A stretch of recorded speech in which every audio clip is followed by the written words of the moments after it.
spiritual grandmother has been laid to rest. We can go and visit many other people's graves. We can go to Syria and visit the grave of Ibn Taymiyyah, one of the ideological founders of Wahhabism.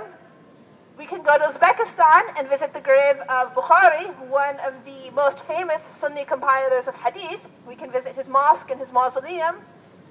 We can go to Iraq and see the grave of Saddam, who was overthrown from the government.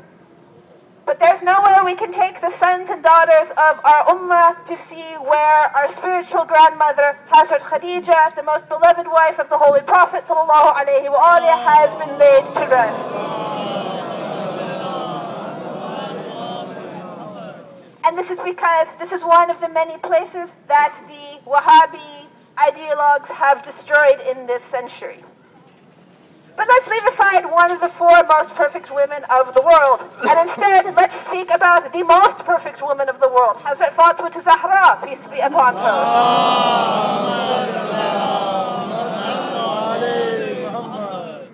Fatima Zahra, about whom the Holy Prophet ﷺ has said, Fatima is from me, whoever loves Fatima loves me, whoever hates Fatima hates me, whoever harms Fatima harms me.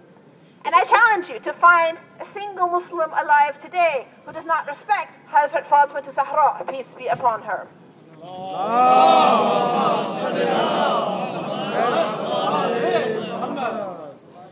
And yet, we know that we have never been able to go to any place to see where Hazrat Fatima has been laid to rest due to the oppression that she faced.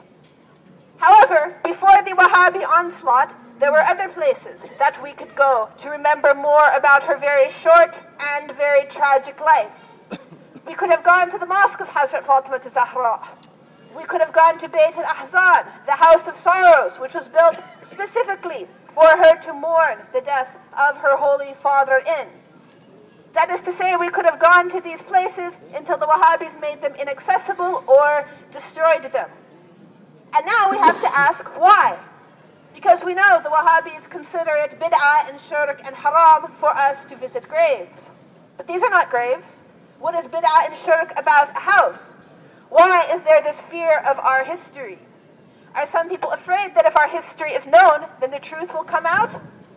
They should not be afraid, because we as Muslims believe that truth stands out clear from error, and so there is no need to demolish our history to keep people from knowing it.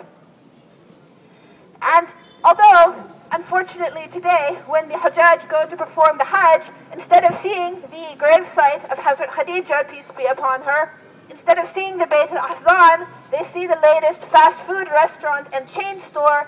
Nonetheless, I am confident that our history will never be forgotten, and in fact, the more people try to erase it, the more it will be remembered. Think of Samarra. Before the destruction of the mosques in Samarra, how many people throughout the world knew about Imam Hassan al-Askari alayhi salam?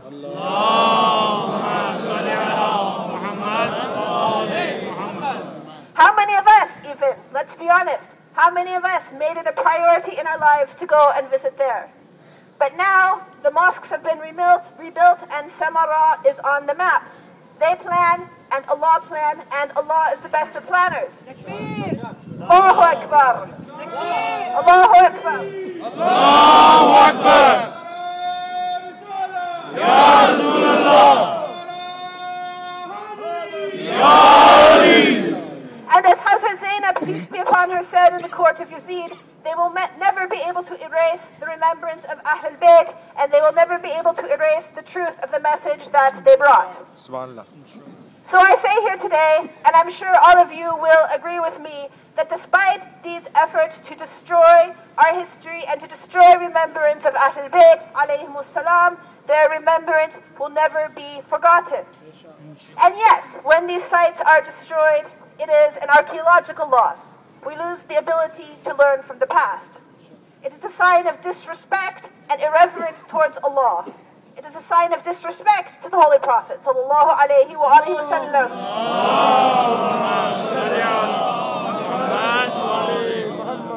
And it brings down disgrace upon us as a Muslim community, because what sort of people would destroy their own heritage? However, despite this, even if these sites are destroyed, we will not forget, nor will we cease visiting them. And I am sure our continued presence at the Baqi and elsewhere over the past 80 years proves that we will never stop to visit them. Because we do not go for the buildings, we do not go for the shrines, we do not go for the calligraphy or the tile work. We go because we believe this land is sacred, this land has been sanctified by the holy personalities who walked upon it and who have been laid to rest in it, and because this is what the Holy Prophet and his Ahlul Bayt have ordered us to do. And no matter how important these shrines are, and I sincerely hope that they will be rebuilt, and inshallah they will be rebuilt, nonetheless, no building can compare with the dust of this land.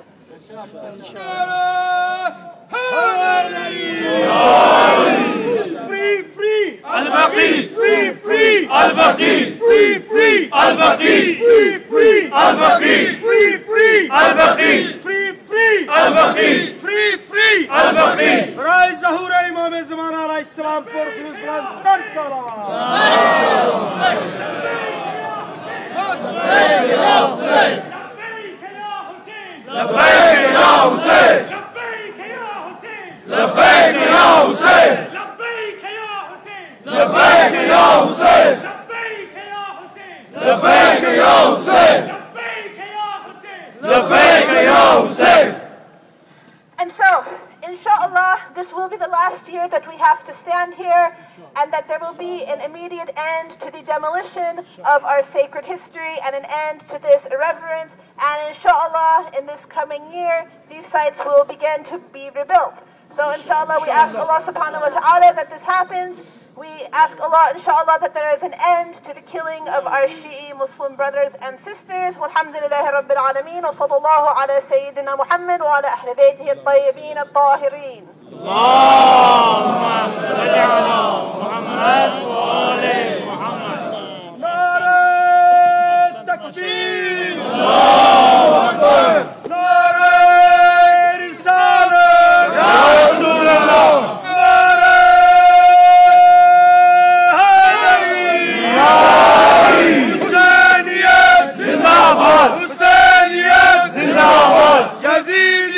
Murdabad! Yazidiyet! Murdabad! Eretler düşmanat deler! Beşma! Fidatte çorat deler! Beşma! Ray Zahur İmam Zamana aleyhisselam forkuluz bilen dert salam! Allahümme salli ala Muhammad wa ali Muhammad. Sis.Amina, thank you very much. Jazakallah, thank you. It's good, as I said before, to have a sister talking, speaking. You know, sisters are very important.